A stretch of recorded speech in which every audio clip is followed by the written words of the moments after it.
Mga kaibigan, may good news para sa lahat. Kung gusto nyo nga makabasa ng mga balita tungkol sa Mindanao, wala nang iba kundi ang Mindanao Examiner newspaper. Mindanao ang sirkulasyon, Mindanao ang balita. Ang Mindanao Examiner sa Basilan, Sulu at Zamboanga. Gumawa na rin ito ng mga independent films at ABP, audiovisual presentation, at may photography at video services pa. Bisitahin po natin ang kanilang website sa MindanaoExaminer.com o tumawag sa 9925480. Marami pong salamat. Kaya natin to. Yahoo! Yahoo! Ba, may mga familiar tayong mga mukha dito, ha? Familiar faces. Alright mga kaibigan, isang malamig na malamig at malungkot na hapon sa inyong lahat. Malungkot, mamaya sabihin natin kung bakit. Welcome sa ating programa, ang Radyo Mindanao. Dito lamang sa Radio Philippines Network. RPN Digital Zamboanga Zeri 1008 sa inyong AM band. At tayo napapakinggan sa malaking bahagi ng Mindanao. Okay, mayong hapon kaninyong tanan mga kaigsunan. Kumusta mo karong hapuna? Hinaot nga natin sa mayong panglawas. Dinhi sa lungsod sa Zamboanga, murag dulom-dulom ang atong kalibutan. Murag mihatag chance ang adlaw mga kaigsunan, murag nga nagpasalipod sa mga panganod aron dili ka init. Diba? So unang sa may ginabuhat nato karong hapuna, mayong hapon kaninyong tanan diha og hinaot nga kita magmalipayon karong adlaw gikan sa buntag hantod karong oransa magmalipayon lang gihapon tang tanan mga kaigsunan. Salam duha kaniko tanan hiyan mga duhan mga kita naman mga wakto ini. Ano daw yun? Ang bilis. Oy, batiin muna natin. Birthday ba ni Ramil ngayon? Birthday mga kaibigan. Nung aming super security dito sa transmitter. Si Ramil Hands. Hand, diba? Ramil Hand, kamay. Hand, kamay, English. Super Happy security, birthday sa'yo, Ramil. Happy birthday to your 74th birthday. Wow. Kahit 74 years old na lang yan, masipag na masipag yan, mga kaibigan. Kayod sa umaga, kayod sa gabi. Kaya naman si Mrs. lalong nananaba. Lalong nagiging sexy pala. So, happy birthday, Ramil. Yes, nagpakain na ba si Ramil? Siyempre, maraming nakikinig sa atin. Yung nagpapabate, batiin mo na bago tayo magsimula. Si Mr. Abner Jalon, nakikinig sa ating programa ngayong Radyo Mindanao ngayong araw na ito. And siyempre, Sir Abner, mayong hapon kanimo diha, unsa may imong kining unsa may imong lengguwahe diha, Muslim man or Bisaya o Tagalog, mayong hapon sa inyong tanan diha. Og siyempre ang atong mga silingan, ang atong mga kaigsunan na diyan sa gawas at nagpaminaw sa atong tulumanon. Mayong hapon, diyan na po ni ang inyong igsuon si Abder Disa. Muingon nga welcome sa atong tulumanon karong hapuna.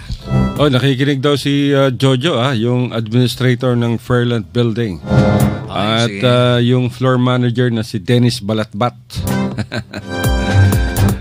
Marami nakikinig sa atin ngayon sa Basilan, Sulu, Tawi-Tawi, Sabah, Malaysia. At syempre sa Zamboanga, Zabugay, Zamboanga del Sur, at Zamboanga del Norte. At sa Cotabato, nakikinig sa atin, nag-text sa atin si Director Amir Mawalil ng Bureau of Public Information ng Autonomous Region in Muslim Mindanao. Dyan sa ARMM Compound sa Cotabato City. Good afternoon sa imo, Sir Amir Mawalil.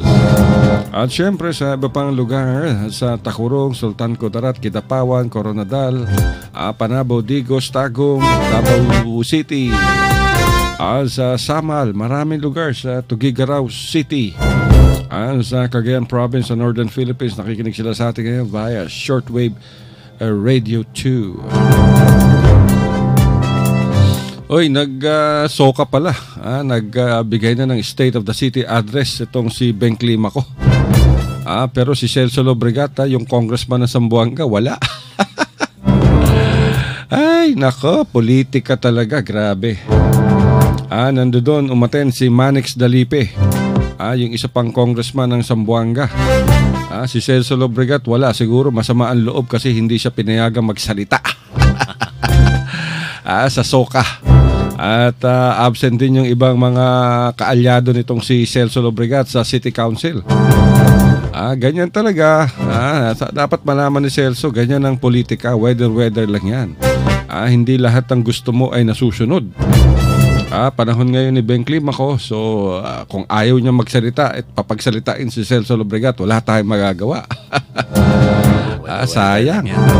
Siguro last week pa inihahanda ni Celso Lobregat yung kanyang mga accomplishment report upang malaman naman ng publiko kung ano-ano ang mga batas na naagawa o naipasa nitong si Lobregat at kung ano-anong mga proyekto ang kanyang inilatag sa Zamboanga City.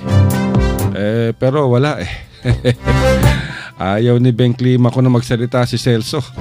Kasi every time na nagsasalita si Celso sa soka, overshadow niya si Beng Clima ko. Yan ang dahilan dyan. Mas mukha pa siyang mayor kahit congressman na siya. Dahil sa unang-una, napakagaling niya magsalita. Pangalawa, marami siyang accomplishments. Diba? Nung nakaraang soka, hindi raw napanood sa television. Itong sinabi ni Celso Lobregat kasi merong jammer dyan sa Centro Latino. Hindi ko alam kung bakit tinawag na Centro Latino. Yung building hindi naman mukhang Latino. Weather lang yan. Antayin na lang natin yung 2019 mga kaibigan na magsasagupaan. Etong si Celso Lobregat at Beng Clima ko sa pagka-mayor. Diyan malalaman kung sinong malakas, kung sinong matatag, at kung sino ang matigas.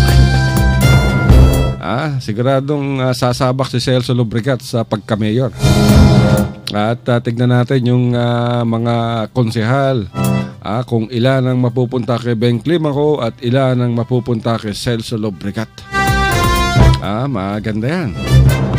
Pero siyempre si Celso Lobregat pwede naman siya magbigay ng kanyang accomplishments report sa mga himpilan ng radyo, sa mga himpilan ng television, at pwede niyang magbayad ng pahina ng periodiko dyan sa Zamboanga City upang ilagay lahat doon ang kagustuhan niya.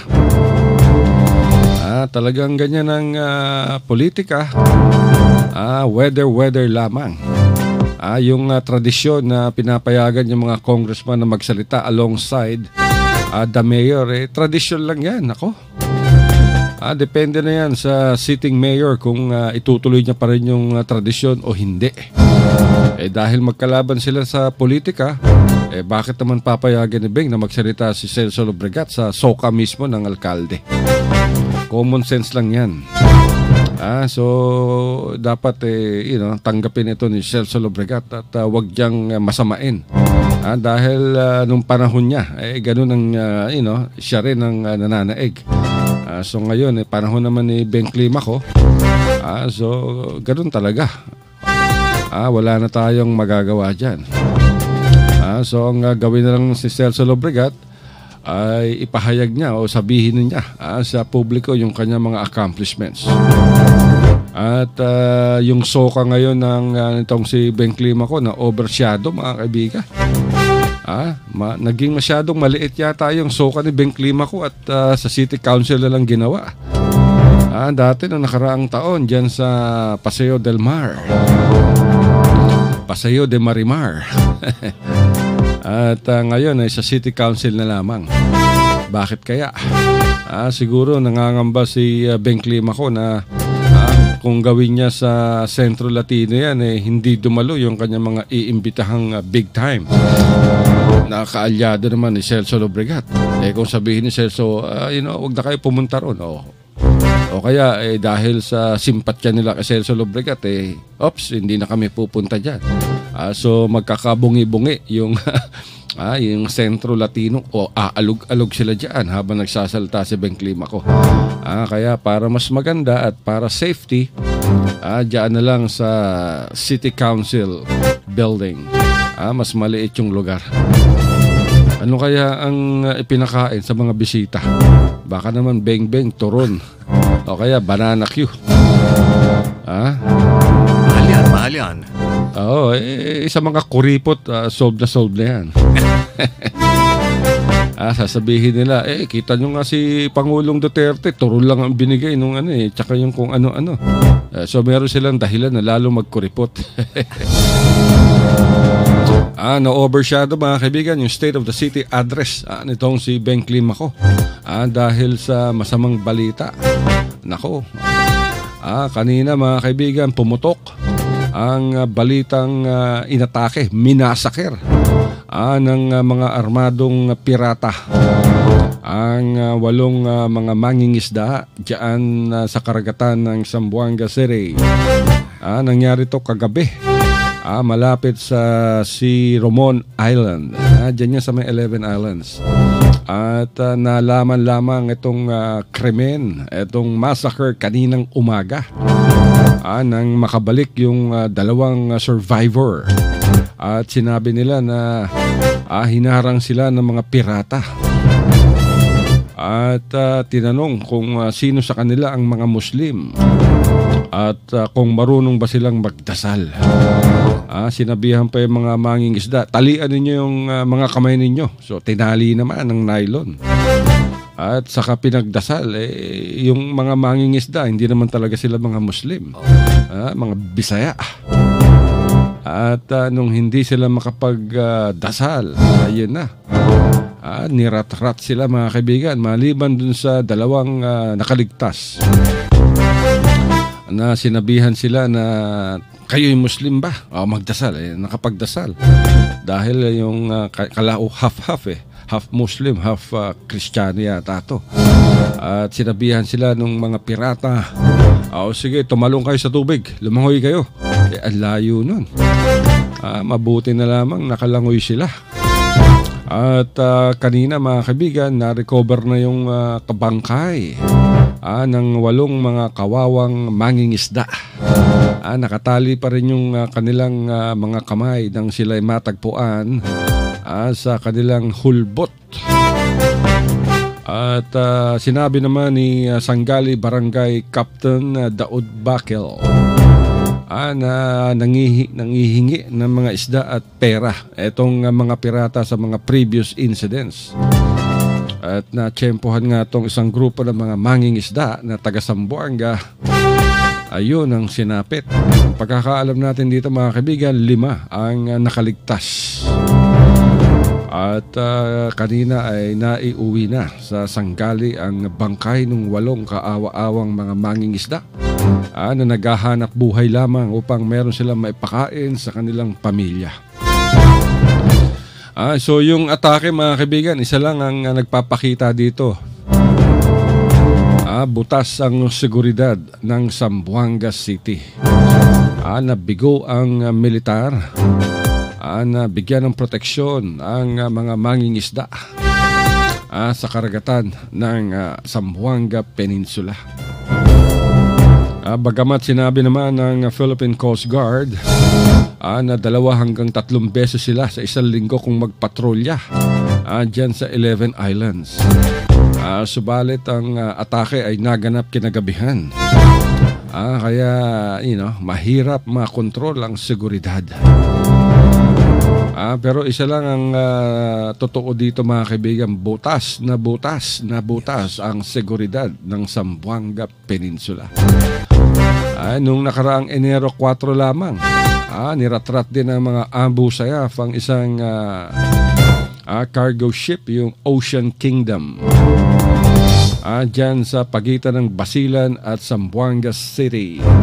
Malapit ito sa Sibago Island. At nagkabutas-butas yung cargo ship na patungo sana sa Davao City upang mag-deliver ng kanilang mga cargo. At dahil mas malaki itong Ocean Kingdom, napabilis ang kanilang paglalayag hanggang sa maiwan itong mga Abu Sayyaf na nakasakay sa dalawang speedboat. O, di ba? Sabi ko sa inyo, butas ang seguridad. At hindi lamang yan ang kauna-unahang atake dyan sa pagitan ng Basilan at Zamboanga City. Noong November, mga kaibigan, pinasok din ng Abu Sayyaf, nilusob ng Abu Sayyaf ang isang Vietnamese cargo ship, yung MV Royal 16, at dinukot yung 6 na mga seaman, kabilang ang kanilang kapitan. Naganap to Nobyembre 11 nung nakaraang taon. Binaril pa ng mga Abu Sayyaf ang isang seaman. At mabuti na lamang na-rescue agad ito at nabigyan ng first aid ng nagdaraang cargo ship na MV Lorcon Iloilo. Diyan din sa pagitan ng Basilan at Zamboanga. At ngayon, mga kaibigan, ay hawak ng Abu Sayyaf ang 6 ng mga Vietnamese crewmen. Bukod sa kanila, bihag pa rin ang halos 200 mga seaman na kanilang dinukot sa Sabah, Malaysia. So ayan yung bad news ngayon na bumulaga sa publiko ngayong umaga. Grabe. Iyon na nga maugyapon ka na mga kaigsunan, no? Daghang mga pangutana, di ba? Kining wala ba'y mga seguridad kayo maayo diyan sa atong karagatan, mga kaigsunan? Maong ambot nga nung inana ang pagpatrolya sa atong mga kining otoridad natong kulang kay ba na ay butas matud pa sa Tagalog ang seguridad diyan sa dagat. Now, unsaon na lang man mga kaigsunan nga malagad na wato taglaw, mamasol, or kanang itong ingon tawag nila nga hulbot-hulbot, no?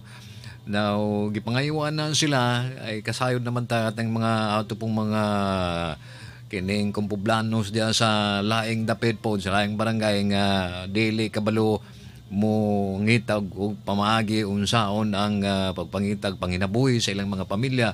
Ang ila pong buhaton, hala, sige, mangayo. Mangayo, og dili gani tagaan, inani, padalag sulat, isang kimi mahimang mag-security ninyo, kinala nga muhatag mo inani, kada bulan, ba, para sa among kining, para sa inyong proteksyon. Na siyempre usahay kinilaging mangingista mga nagat, pilaragoy income na nila gamay ragod ana unya muhatag pag silag mga 50,000 o pila kam kalibo nga ilang pangayoon sa mga mangingisda, di ba? So bisag usahay kinilagi mo report pud sa atong otoridad unya kay moingon sila nga wala may kaayo nga pangpatrolya diha. Wala may mga unsa-unsa mga gamit nga pagpatrolya diha. Unya muasa pud sa atong militar. Moingon po sila nga kapatrolya ba may pero mga daw sa usa ka semana, kasa o kaduha, unya katong tunga-tunga day nga timing po nga wala sila nagpatrolya, di ba? So mao na mga kaigsunan kining unsa ni nakapabor ang mga kining mga armadong grupo diha nga wa na ilaing gibuhat kun dili mga hulga. Unya, dili gani tagaan, mga kaigsoon na mo na ilang kipatay. So, murag daghang kayo lang, 8 ato lang napatay. Unya, may gani katong duha, nagkaikyas, gipalangoy. Gipangutana og, siyempre, mangutana, ikaw, Muslim ka, Kristiyano ka, sige daw, pabasahin, kung na unsa ang pag-ampo sa Muslim na na may gani katong duha, kabalo po mag-ampog Muslim. Nya katong mga ubang ilang kipatay, Kristiyano man to, siyempre, di jud tumagkabalo mga mag-ampo sa Muslim. So mao nang murag makaulo ba mga kaigsunan sa mga Muslim nato mga brother, pero kaingon ta ang Muslim buutan ang Muslim maayo, pero kato sila dili to sila mga Muslim, mga pagano to sila, mga kaon nga walay reliyon ba, di ba? So amo ang but pasabot lang ana nga kita unta na ay mga patrolya gikan sa militar kada gabi na patrolya gikan sa barangay na may mga kining ingon sila nga tanod ba katong ingon sila nga bantay dagat.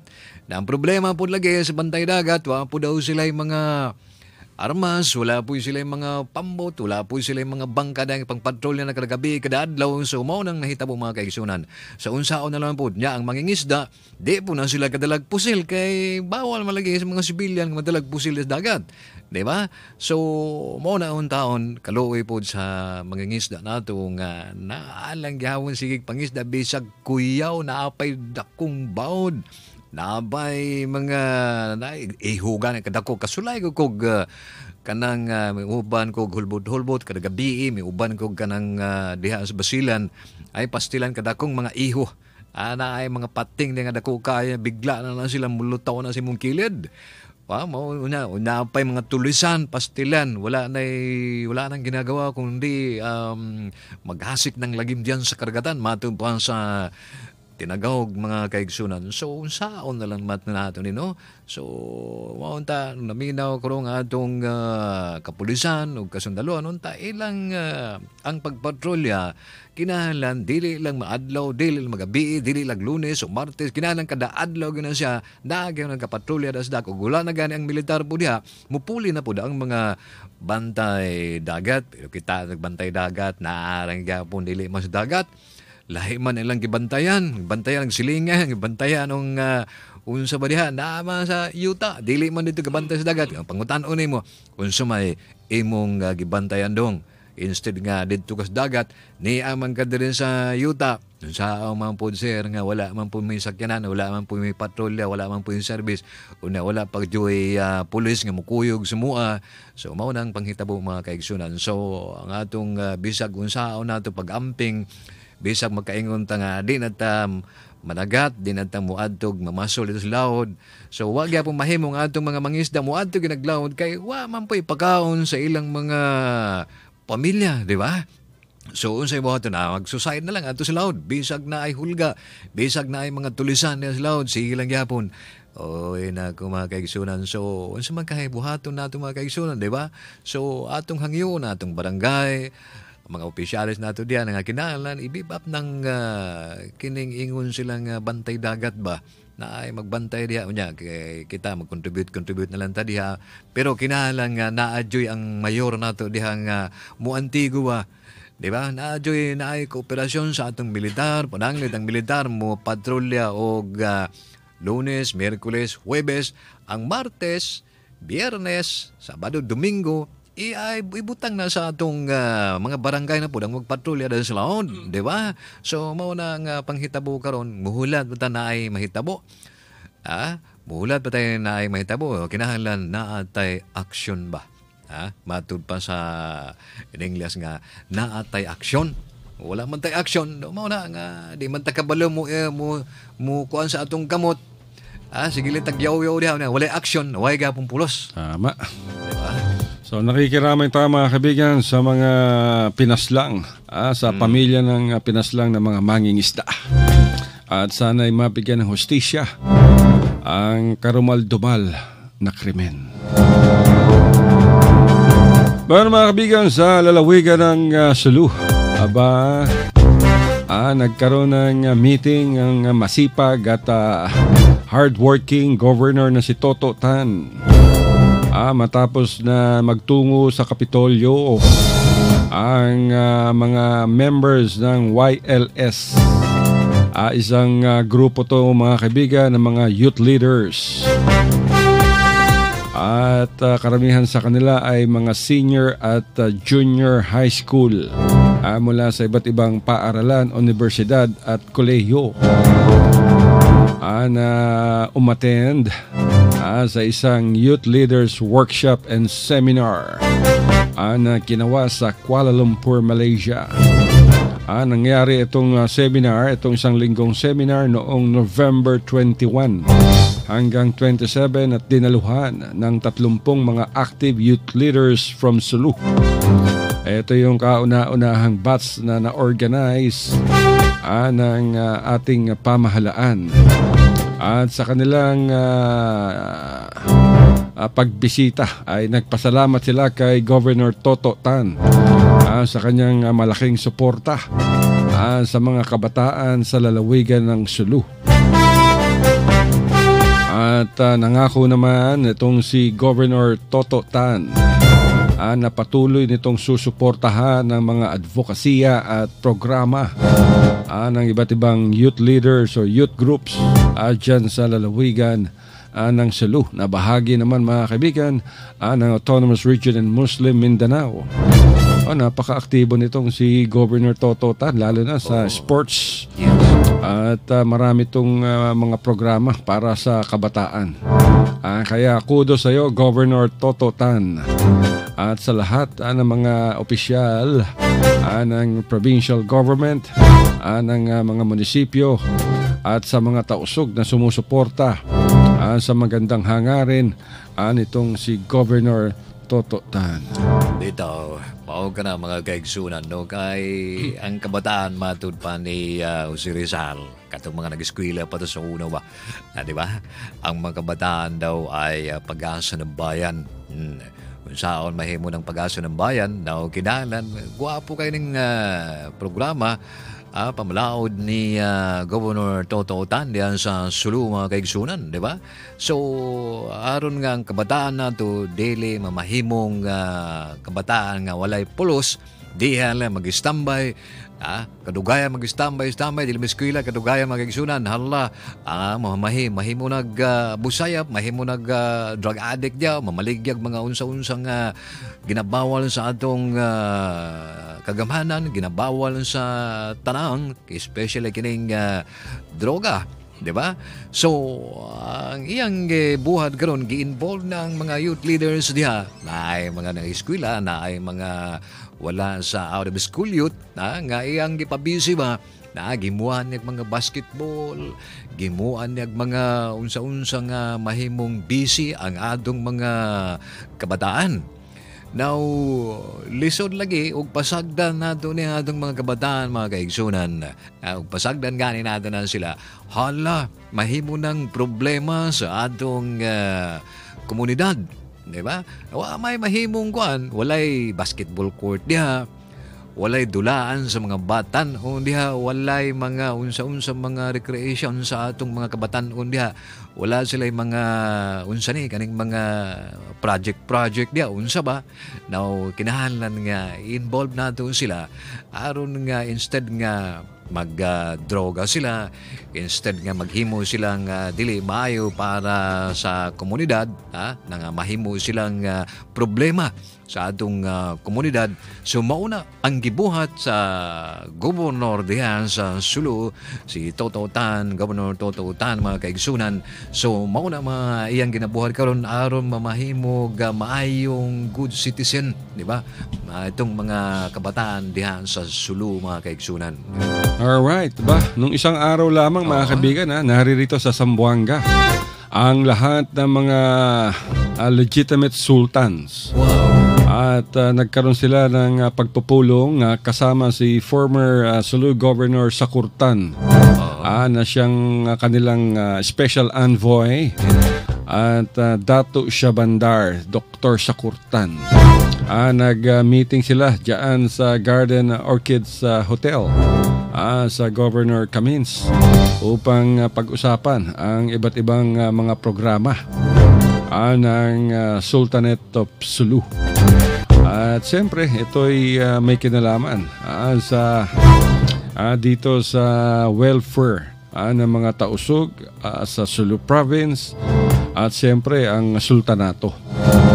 So, kumpleto mga kaibigan, yung lahat ng mga sultan na nagpunta sa Zamboanga City para sa naturang pagpupulong. Talagang masipag tong si former Governor Sakurtan. Wala nang inisip kundi yung welfare ng kanyang lalawigan, kapakanan ng mga tausog, kahit na private citizen na siya. Yan ang maganda. At siyempre, nais din nating batiin yung anak ni former Governor Sakurtan na si Mayor Samir Tan ng Maimbong Municipality. At nabigyan siya ng Certificate of Recognition na the DILG Secretary Ismael Sueno. Itong Certificate of Recognition ay nagsisimbolize sa commitment towards good local governance ng maimbong at nakapasa ang naturang munisipyo sa governance assessment areas for the year 2016.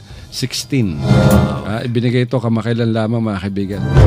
So kita mo, lahat ng mga tan talagang masisipag at magagaling.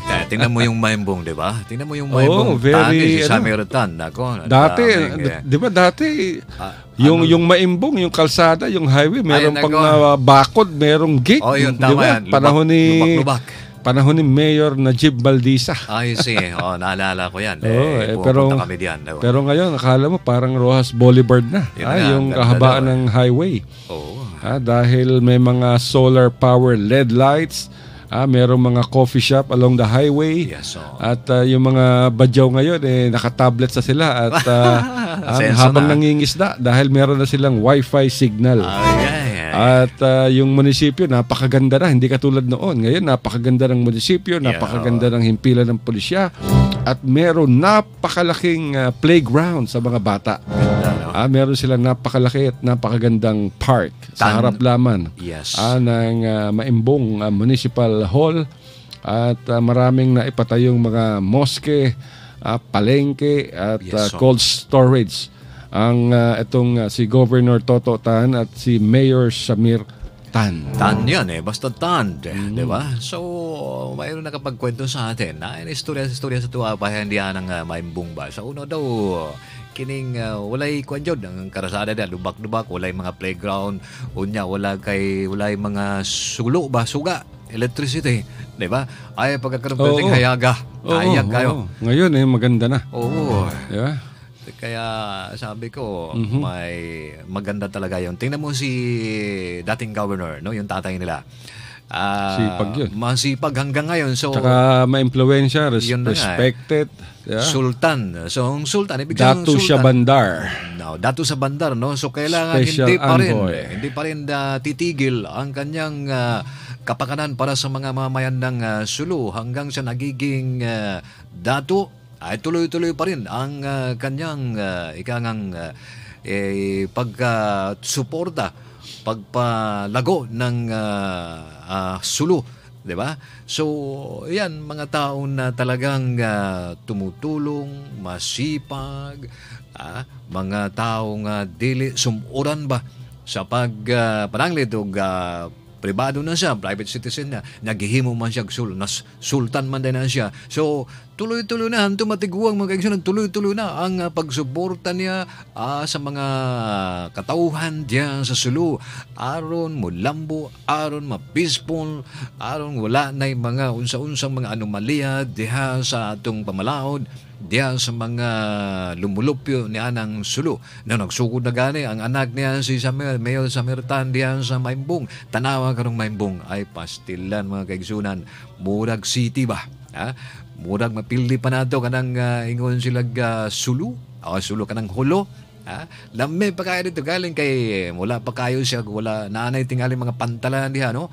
Pero naay panahon nga mahimo na kining mura pong hulo na siya nga daghang dunggo diha, naganing mga artista mga to diha kay peaceful daw kanang lugara nang anuman kay naay political will ang mga leader diha, na ay kaisog, na ay mga malasakit ba ang uban nga mahimo ganing walay malasakit ba, wala puro bulusa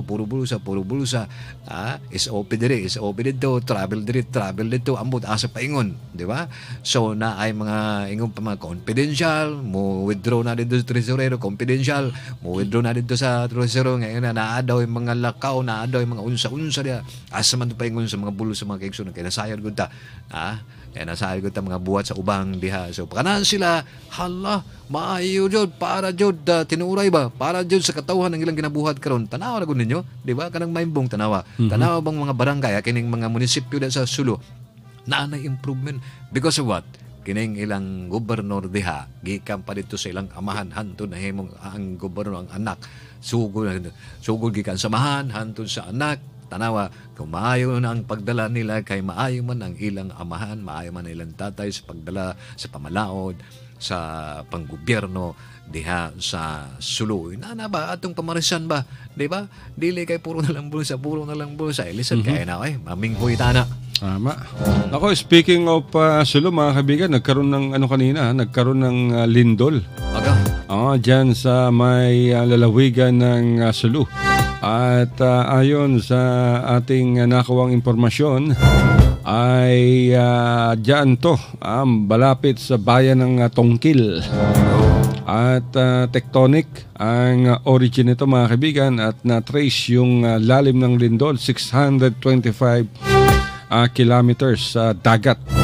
At medyo mataas ang ang lindol dahil umabot to sa 7.2 magnitude. Malaki.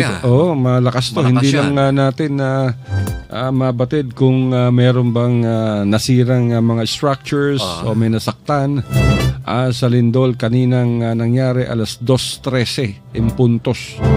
At sa sobrang lakas ng lindol ay naitala ang intensity 2 sa General Santos City. Imagine sa Sulu yung lindol at naitala sa 7.2 pero naramdaman pa rin sa General Santos City. Alam niyo naman, mga kaibigan, yung Sulu maraming mga bulkan dyan. Yan na nga. Kaya kita niyo yung mga bato-bato dyan sa Maimbong, maraming bato dyan, mga volcanic rocks, yung mga lavang tubigas. So yan, bago tayo magpatuloy, mag-commercial break na tayo. Ang bilis naman ng oras. Mga kaibigan, may good news para sa lahat. Kung gusto nyo nga makabasa ng mga balita tungkol sa Mindanao, wala nang iba kundi ang Mindanao Examiner newspaper. Mindanao ang sirkulasyon, Mindanao ang balita. Ang Mindanao Examiner sa Basilan, Sulu at Zamboanga. Gumawa na rin ito ng mga independent films at ABP, audiovisual presentation, at may photography at video services pa. Bisitahin po natin ang kanilang website sa MindanaoExaminer.com o tumawag sa 9925480. Marami pong salamat. Kaya natin to. RPN Radio Philippines Network. Radyo Ronda. Triple X Zamboanga. Kapisanan ng mga broadcaster ng Pilipinas. Alright, mga kaibigan, kayo nakikinig pa rin sa Radyo Mindanao dito lamang sa Radio Philippines Network. RPN dito po like Zamboanga at nasa last leg na kami ng aming programa. Ito pa rin ninyong kabalingkod, Alcinto. Kasama ko si Abdel. Brother Abdel. Dili ba nga kanang Sulu, di ba? Agianan na sa agianan na sa ingon silang agianan daw sa lindol kanang Sulumo nang gikadlukan karon sa mga lumulupyo dihang ug maglindol gani nagikan sa dagat mawutang ingon sila nga fault. So ganina mga kaigsunan ganina ba to o karon lang na ay linog nga nahitabo diyan sa Sulu no dula nang 2:13. nako habang nag-programa tayo. So, agianan man ang sa kuano mo nagikadlukan nila diha nga kusog daw na kayo palanglit na nagbuog na ay kining linog kanang Sulu. So, ganina murag 7.2 no magnitude. Kusog na siya kusog na siya kay mga kaigsunan dog panali magdugay-dugan ng mga pila ka segundo ay naanay maguba, naanay mga tsunami no pero wala pa may tang nadungog nga naay warning o naay mga destruction o naay mga panghitabo nga dili maayo mga kaigsunan gumikan anang linog. No, hantod dito sa Jensen mga kaigsunan na ila pong ramdaman dito nga na ay may uyog-uyog po sila dito, no? Di ba? Na kanila lang linog, no? Walay taong maayo diha. Basta gani, bisang katong tao nga iso gano, maglinog na kaya pastilan, kuratan yun da. Makadagan tag, makatawag tag Ginoo. Yung sa mga santo niya at tumatawagan mga kaigsunan, di ba? Mauna. Tama. Di ba? Hindi makukuha sa dasal yan dahil Alam nyo, pag dumilindol, tagdadasal yung mga tao. Oo Naku, natural occurrence yan dahil ang daming mga bulkan sa ilalim ng dagat. Yan ang isa sa mga dahilan kung bakit nagkakaroon ng lindol. Yes. Yung Pilipinas, nakapaloob siya sa tinatawag na Ring of Fire. Yes. Daan-daang mga bulkan ang nasa ilalim ng ating bansa sa karagatan, mga kaibigan. Talagang magkakaroon ng lindol. Kahit sa linggo kayo magdasal, hindi mo mawala yung lindol. Lalo na pag meron kayong mga high blood pressure, talagang para kayo nililindol niya. Oy, meron pala tayong nakuhang breaking news utusan ng Korte Suprema, mga kaibigan, si Senator Laila De Lima na sagutin sa loob ng 10 araw ang kasong isinampa sa kanya. Ito ay yung disbursement.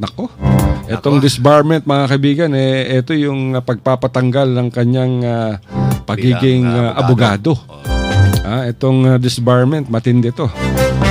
So ito may kinalaman sa sa kanyang akusasyon sa droga at itong marami pang issue. So tignan natin kung ano ang magiging tugon ni Senator Laila De Lima. Na talagang galit na galit naman kay Pangulong Digong. Talagang magkalaban talaga sila. Baka naman antayin natin si Senator Trillanes kung anong pagtatanggol ang gagawin niya dito sa kanyang kakampeng si Laila De Lima. Siyempre, mga abogado ko na sila, hibalo na sila unsay buhaton nila, di ba? So, hulat-hulat ta unsay buhaton nila o malusutan pa na ni Senator De Lima unsa ba? So, hibalo man ang sayop na sila. Bright man po niya. Bright man po si Senator De Lima, di ba? Tayo natin kung ano magiging resulta niya. Kanina pa kami bati kay Ramil Kamay. Wala kaming soft drinks dito. Oh, no. Happy birthday! Happy birthday! Uy, pakain ka! Birthday to you! Wala bang hamburger? Bueno, mga kaibigan, lapit na naman yung ating pagtatapos, pero marami mga balita. Ay, nais naming batiin pala yung angkan ng mga Neri Chavez. Angkan ng Neri, pamilyang Neri at pamilyang Chavez. Alam nyo, mga kaibigan, yung kanilang mga angkan, medyo matatagal na to. At kung makikita ninyo sa write-up o sa article na ginawa o nakalabas ngayon dito sa MindanaoExaminer.com ay makikita ro ng masayang pagtitipon-tipon ang ika-3 Grand Reunion ng Neri Chavez Clans. Ginawa to noong Agosto 13-14 sa Cagayan de Oro. Ngunit ngayon lamang inilabas ng Mindanao Examiner dahil napakalaking event ito. At makikita pa sa coat of arms ng pamilyang Neri. Meron ditong symbol. Itong Neri Chavez family, ang simbolo nila ay yung sari manok, yung Chris at isang krus na magkatabi.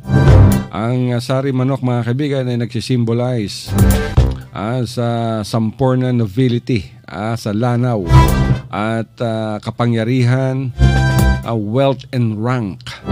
At yung Chris at krus naman ay parehong simbolo ng relihiyon at yung paniniwala ng pamilya na ang pag-ibig ay it can break all barriers. Wow. Yes. So congratulations diyan sa Neri Chavez Clans sa Cagayan de Oro. At ako maraming mga dyan, maraming mga talagang kilalang tao. At ang nagsulat ng balita ay si Joanna Bautista. Joanna Chavez Bautista. Kagabi lang pala ito lumabas. Pero sa MindanaoExaminer.com umabot na sa mahigit 5,000 yung nagbasa ng naturang balita. At kasama rin pala dito ang susunod na magiging head ng 4th Neri Chavez Grand Reunion ay walang iba kundi si Commissioner Pompey Lavinia ng Social Security Services. Alam niyo naman mga kaibigan, si Pompi Laviña, kasama to ni Tatay Digong. At siya ay anak ni Lourdes Chavez Maestrado Laviña, ang kauna-unahang babaeng mayor babae na elect sa City Council sa Cagayan de Oro.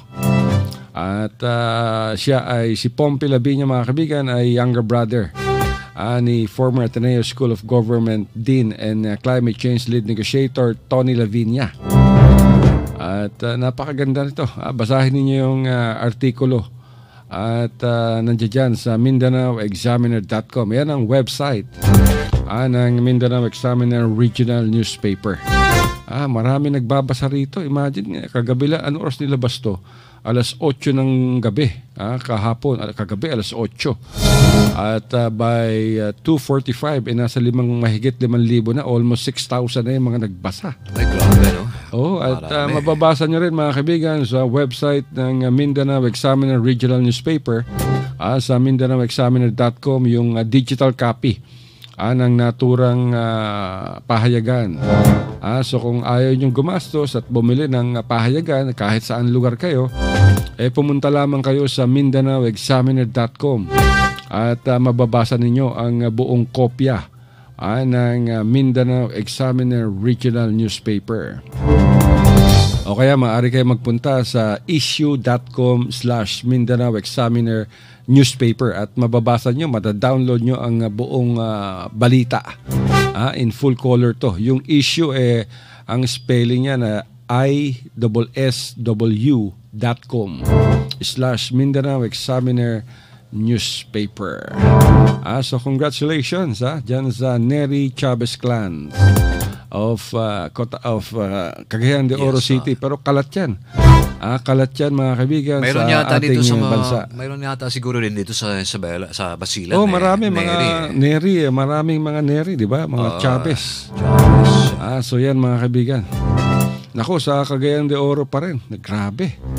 Napatay pala yung municipal assessor na nakabase sa bayan ng Sinakaban sa Misamis Occidental. Sabi ng pulisya may kaugnayan sa trabaho ang anggulong o motibo ng tinututukan nila mga kaibigan sa pagkakapatay kay Engineer Juni Sula. At nako, grabe to. At nag-alok na ng 1 milyong pabuya sa sino mang makakatulong upang maituro ang salarin na siyang magresulta sa pagkakaaresto ng kriminal. Pauwi na tong si Engineer Juni Sula mga kaibigan sa kanyang bahay. Sakay ng kanyang motorsiklo nang ito'y buntutan ng 2 kalalakihan na armado ng baril na nakasakay pa rin sa motorsiklo at agad tong niratrat. Dead on the spot mga kaibigan si Engineer Juni Sula dahil sa dami ng tinamong tama sa kanyang katawan. At kaugnay nito inihayag naman ni Mayor Chris Mahilak ng Sinakabakan na nakahanda itong magbigay ng 1 milyong pabuya sa mga tao makapagbibigay ng impormasyon o tulong na maresolba ang karumal-dumal na kaso. Wala na tayong oras. Paalam, batiin mo na, brother. Kung sino babatiin mo. Oo nga naman. Mabilis ang oras dito sa Inulit Radyo Mindanao. Binabati natin ng magandang hapon muli si Abner Jalon na nakikinig sa ating palatuntunan ngayon. O katong mga diyan sa Payaw, sa Buanga, Sibugay Province, sila na Jenny Sueco, o ang atong mga halandong mayor diyan sa Payaw, o ang yung mga opisyales, si Mayor Mendoza, o tanan na nga naminaw sa atong tulumanon karon mayong hapon kaninyong daran o manamilit na miwa na igong panahon kanilang gihapon si Abdel D sa moingon nga mayong hapon. Tama. Alright mga kaibigan, maraming salamat sa isang oras na pakikipag-chismis na. Alam mo, itong programang to puro opinion, chismis, komentaryo. Nako, sabihan namin kayo mga kaibigan, huwag kayong maniniwala sa mga pinagsasabi namin. Lahat ito ay purong kathang isip lamang. Talagang walang katotohanan to. Ito ay aming mga opinion, kaya huwag kayong magagalit. sa mga taong nasasagasaan ng aming mga kasinungalingan. Pero mga kaibigan, hanggang sa susunod na bukas, masama ang panahon, may bagyo. Palabas na yung bagyo.